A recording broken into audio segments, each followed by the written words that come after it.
प्रताप नगर के को दो हमारे सिपाही हैं, शंकर और बनवारी। इन्हें यह सूचना प्राप्त हुई कि कुछ लोग इस क्षेत्र में नकली नोटों को बाज़ार में सर्कुलेट कर रहे हैं और बड़ी मात्रा में बनाने की तैयारी कर रहे हैं। इस सूचना पर उन्होंने अपने थानाधिकारी भरत योगी को अवगत कराया। भरत योगी ने उस सूचना को डेवलप किया अपनी टीम के साथ और डेवलप करने के उपरांत सीओ और एडिशनल एसपी सिटी के नेतृत्व में एक महत्वपूर्ण कार्रवाई को अंजाम देते हुए उदयपुर से पैसिफिक मेडिकल कॉलेज के पास एक कमरे में से 3 लोगों को गिरफ्तार किया। इनमें एक राहुल लोहार है, एक रौनक जैन है और तीसरा अजय उर्फ बाबू भारती है। राहुल और रौनक दोनों ही कानोड़ के रहने वाले हैं और अजय चित्तौड़गढ़ मंगलवार का रहने वाला है। ये तीनों ही लड़के के कब्जे से हमें 26,50,000 रुपया 500 के नकली नोट बरामद हुए। प्राथमिक पूछताछ पर इनके द्वारा यह समस्त नकली नोट की खेप गणेश निवासी भीलवाड़ा से प्राप्त करना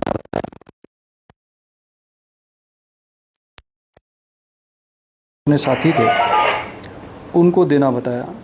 इस सूचना के ऊपर हमारी एक टीम तुरंत रात्रि में एमपी गई और एमपी से 3 लोगों को हमने अरेस्ट किया, समीर मंसूरी, शहजाद और लखन उर्फ कालू। इन तीनों के कब्जे से भी लगभग 10 लाख रुपए की 500 की करेंसी, नकली करेंसी बरामद हुई। इस प्रकार कुल 36,70,000 रुपए के नकली नोट बरामद हुए। रौनक जैन ने अपना एक कमरा किराए पर ले रखा था। उक्त कमरे में एक बड़ा प्रिंटर, एक फोटोकॉपियर मशीन और नकली नोट बनाने के काम में आने वाले रिम के कागज़ बड़ी मात्रा में बरामद हुए।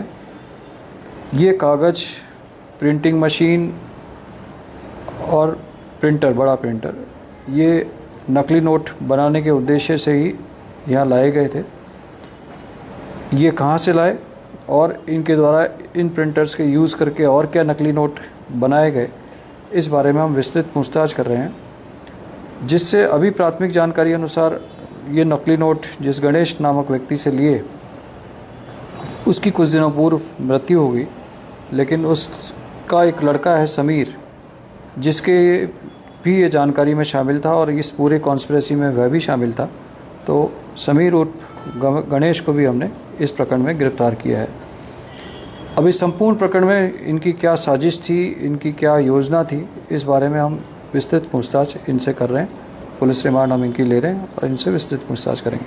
सर, ये आइडिया किस आया था नकली नोट बनाने का और कहाँ से सीखे? देखिए, ये जो इनका जो मेन आर्किटेक्ट जो अभी प्राथमिक पूछताछ में सामने आया है वो है गणेश, जो भीलवाड़ा का निवासी, जिसकी कुछ दिन पूर्व वहाँ पर मृत्यु हो गई है। उसके वहाँ पर कुछ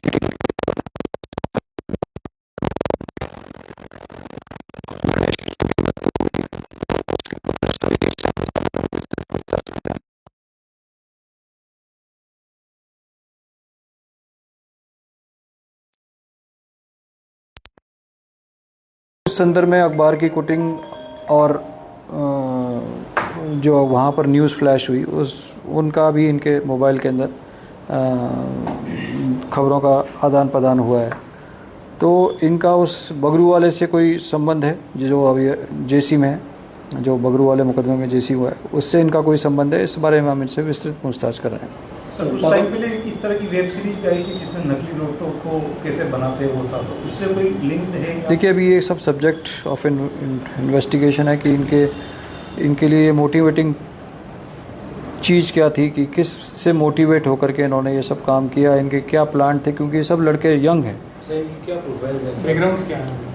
देखिए, राहुल, रौनक इनका कोई पुराना क्रिमिनल रिकॉर्ड नहीं है। जो राहुल नाम का लड़का है उसने तो अपने परिवार को ये बता रखा है कि मैं अपने मर्चेंट नेवी में काम करता हूँ, और ये काम करने के बाद अपने घर से दूर रहता है। जो एमपी वाले लड़के हैं उनको इन्होंने यह कह करके बुलाया कि हम यहाँ पर आप कोई मार्बल का पिसाई प्लांट लगाएंगे, आप यहाँ आ जाओ, हम बैठ करके काम करेंगे। तो अब इन सभी लोगों की फर्दर कॉन्स्पिरेसी किस प्रकार रही, ये नोट इन्होंने एमपी के लड़कों को लगभग 10 लाख रुपए आगे क्यों दिए, उन्होंने आगे और क्या क्या नोट सर्कुलेट किए, या इन्होंने और कहीं और इस नोटों को सर्कुलेट किया, या इस प्रिंटिंग मशीन के माध्यम से कोई और नकली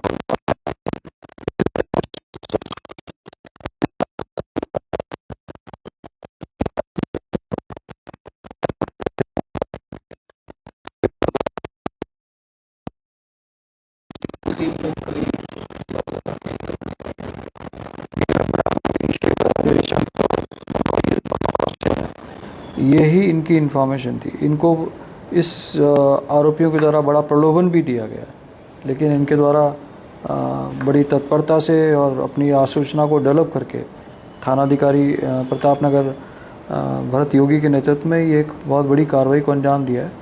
यह मतलब राष्ट्रीय सुरक्षा के साथ बड़ा अपराध है। बड़े पैमाने पर तो ये करेंसी देख करके कोई नकली पहचान लेता है, लेकिन आम जनता जो बाज़ार में छोटा मोटा कार्य करती है उसके लिए यह समझना बड़ा मुश्किल होता है। तो यह बेसिकली ठगने का बेसिकली मंतव्य जो सामान्य समझ में आता है वो ये है कि वे जो गरीब जनता है, जो नासमझ होती है, उसको ये इस करेंसी के माध्यम से ठग सकते थे। बाजार